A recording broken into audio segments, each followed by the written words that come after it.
Hey YouTube, C2 here. Welcome to my first YouTube video. I hope everyone's having a great time in the summer event and the Final Boss Merlin event. So I've picked up 7 Deadly Sins Grand Cross since global launch, which was way back in March. Now that the game's been out for quite a while, the community has already figured out a bunch of tips that might not be completely obvious when you first hop into the game. So I thought I'll compile some of these tips to help out any potential new players from falling into early resource traps and hopefully have a good time in one of the best mobile gacha games I've played. And now without further ado, let's get started. Number 1, like many other games, gold is one of the most important resources that you need to progress at Grand Cross. You need it for various things that grant your account more power to progress. Whether it is upgrading your gear or powering up your units, gold is always part of the equation. That being said, one of the best ways to get gold in Grand Cross is by selling treasure chests, which I'll show you guys right here. These are the SSR treasure chests, SR treasure chests, and the R, UC, and C treasure chests. They're basically all here just so you can sell them to earn gold. But you never want to just sell them straight up from the storage menu like so, because that way you're missing out on a very important buff which can be received once you've completed episode 25 in the main scenario or the main story. Alright, so let's say once you've completed episode 25 and you want to try to get a buff, what you want to do is head over to your podium inside your tavern, and then you want to press the invite Veronica button. You can invite Veronica once per day for free. Any more invites after that, it'll cost you gems. So let's just invite Veronica right now. And once you've invited Veronica, she won't show up right away. What you need to do is you need to change to another town, or basically just switch scenes for her to show up. So we want to go to another town. Say, let's just go to chapter 2. Alright, and we head into the town. And technically this means the game has now switched scenes. Now we'll just wait for this to load really quick. Alright, and now we can go straight back to the tavern. Once we're back in the tavern, you'll see Veronica sitting at this table and she will talk to you. All you need to do is finish her quest and she'll give you the buff. There'll be a little bit of conversation, they're usually all the same. And she'll ask you for a specific food item, which you can just go buy it off material shops. Let's go purchase it right now, because usually the benefit that you get outweighs the cost of the food item. And also, once you finish the quest, she gives you 10k gold in return. So it basically makes the item that you just bought for her free. Alright, let's go to the shop. And then you'll highlight it for you.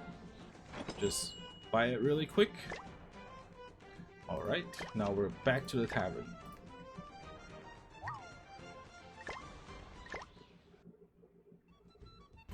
Okay, back to Veronica. And gift the milk meat pie to her, and you get the money back. Also, the selling price increased by 20% selling to shop in any chapter for 1 hour. So you need to pay attention to the time limit. This is why you need to stock them up every day. Alright, so if we head to any of the towns, like so,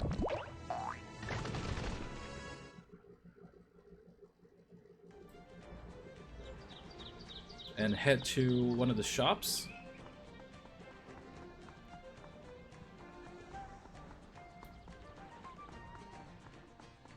you'll actually see that there is a 20% sales increase here, indicated by the icon on the sale menu. And now once we try to sell these, you'll get 20% more gold than before. See?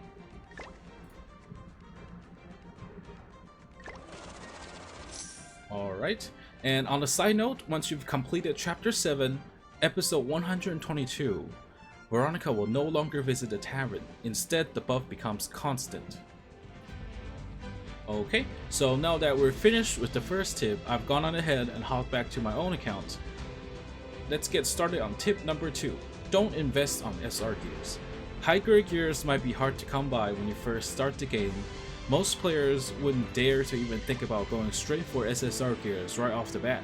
Instead, when they see the gold background gears that are SR, they think, hey, maybe it'll be a good starting point to start upgrading the gears. But that's where a lot of players fall to, in my opinion, the worst resource trap in the game. And the main reason you don't ever want to invest in SR gear is due to the expensive costs that it requires to reroll the substats.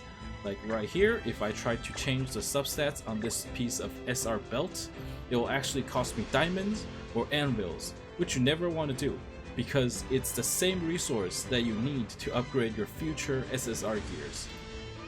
Instead, it is generally recommended to upgrade common gear, as they only cost a small amount of gold to reroll, and nicely rolled common gear will always be better than an unrolled SR gear or even SSR gear.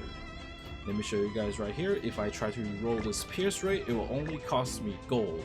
And as I said before, you want to save all of your anvils for future SSR gears that you will try to upgrade.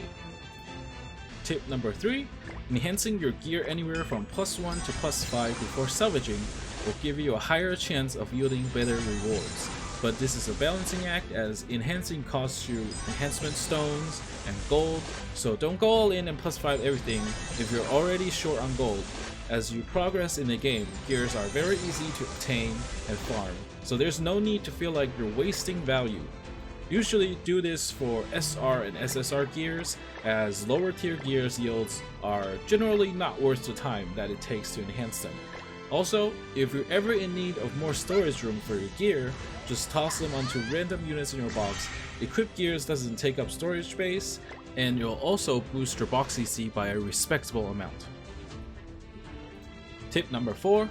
Now I'm gonna bring us to the coin shop, since these coins might just be one of the most valuable currencies in the game, behind diamonds probably.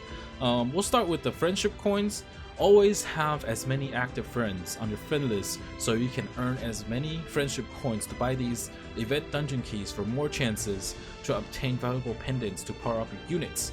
Other options are stamina potions, PvP tickets, and rare pendants, but this is up to your current progress and what you might need the most. Generally, everything else in the friendship coin shop is not worth spending friendship coins on.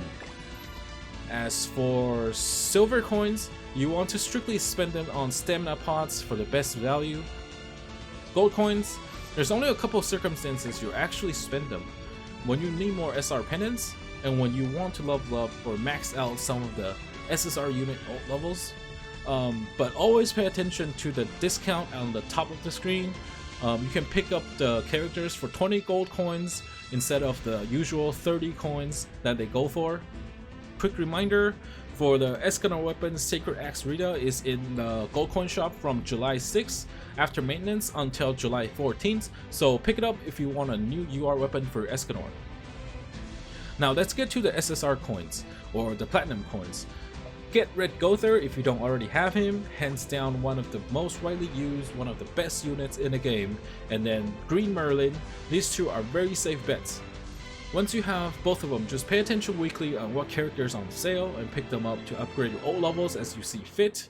But also, you need to pay attention to what new characters will be released to the coin shop, such as Red Escanor after his banner ends. It might take 1 week or 2 weeks depending on how Netmarble feels or what Netmarble is doing.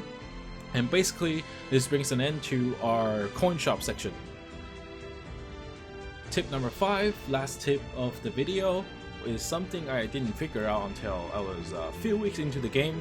Regarding cosmetics, you can actually have up to 5 cosmetics registered to boost your units with stats. You can see it here, registered outfits, and usually all the registered outfits will have these little hangers with the plus signs indicating that they're registered to the characters. And the cool thing about this is that the outfit doesn't need to be registered for you to wear it. So let's say I have these 5 outfits registered for stats, I can still equip Merlin's swimsuit, and it won't change the registered outfits at all, which I think it's a very cool feature in the game. And this is also the case for weapons. It's also the case for cosmetic. Basically, something to keep in mind, you always want to optimize and have the best registered outfits for your characters so you're not missing out on some of the stats. Alright, so these are the 5 tips I'd like to share to newer players of Grand Cross. Hopefully it will help you out in your Grand Cross journey. If you enjoyed this video, feel free to give it a thumbs up, subscribe and turn on the notification bell. I will be uploading more videos on news and updates of 7 Deadly Sins and other gacha games related videos in general. Thank you guys very much for watching. Until next time, have fun, keep up the grind, and take care.